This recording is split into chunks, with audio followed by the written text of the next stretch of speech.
Assalamualaikum warahmatullahi wabarakatuh.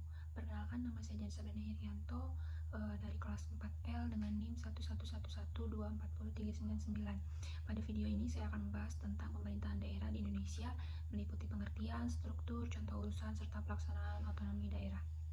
Nah, yang pertama yaitu pengertian pemerintahan daerah. Nah, definisi pemerintahan daerah dalam Undang-Undang Nomor 23 Tahun 2014 tentang Pemerintahan Daerah Pasal 1 Ayat 2 yaitu pemerintahan daerah adalah penyelenggaraan urusan pemerintah oleh pemerintahan daerah dan DPRD menurut asas otonomi dan tugas pembantuan dengan prinsip otonomi yang seluas-luasnya dalam sistem dan prinsip Negara Kesatuan Republik Indonesia sebagaimana dimaksud dalam Undang-Undang Dasar Negara Republik Indonesia tahun 1945. Nah, pemerintahan daerah itu sendiri sangat penting dalam sistem negara kesatuan yang berperan dalam mengatur dan mengurus kepentingan masyarakat setempat berdasarkan prinsip desentralisasi. Yang berikutnya yaitu tujuan pemerintahan daerah, yaitu antara lain yang pertama meningkatkan kesejahteraan masyarakat, yang kedua meningkatkan pelayanan publik, yang ketiga mendorong pemerataan pembangunan, yang keempat memberikan kewenangan agar daerah dapat mengatur rumah tangganya sendiri. Nah, selanjutnya yaitu struktur pemerintah daerah. Dari struktur pemerintah daerah ini dapat mencakup 3 elemen kunci. Yang pertama yaitu eksekutif, legislatif, dan perangkat daerah.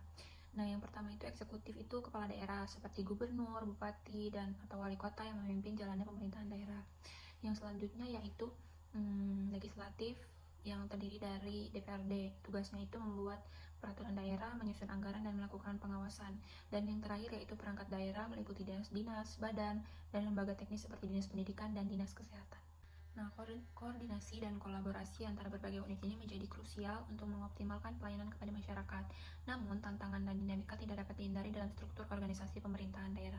Persaingan kepentingan politik, keterbatasan sumber daya, serta tuntutan masyarakat yang semakin kompleks menjadi ujian bagi efektivitas dan transparansi pemerintahan lokal.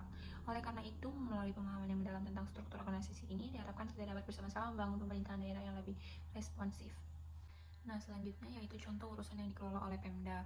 Yang pertama itu pendidikan seperti pengelolaan sekolah negeri daerah, dan yang kedua itu kesehatan seperti puskesmas, rumah sakit daerah. Yang berikutnya lingkungan hidup seperti pengelolaan sampah dan kebersihan. Selanjutnya transportasi lokal seperti angkutan umum daerah, dan yang terakhir perizinan usaha seperti UMKM dan investasi.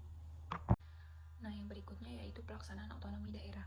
Otonomi daerah sendiri yaitu hak dan kewenangan daerah untuk mengatur dan mengurus sendiri urusan pemerintahan. Sejak era reformasi, otonomi daerah memberikan kewenangan yang lebih luas kepada daerah untuk mengelola pembangunan dan pelayanan publik. Nah, pelaksanaannya meliputi yang pertama itu pembuatan peraturan daerah atau Perda, pengelolaan APBD, terus pelayanan publik yang lebih cepat, pengembangan potensi daerah, dan yang terakhir kerjasama dengan pemerintahan pusat. Otonomi daerah juga menjadi bagian penting dalam memperkuat demokrasi dan partisipasi masyarakat di tingkat lokal. Nah, berikutnya yaitu sumber-sumber bisa dilihat sendiri. Yang pertama itu ada dari Undang-Undang Nomor 23 Tahun 2014 tentang Pemerintahan Daerah, dan yang kedua buku yaitu Hukum Pemerintahan Daerah yang ditulis oleh Dina Susiani. Sekian presentasi dari saya, terima kasih.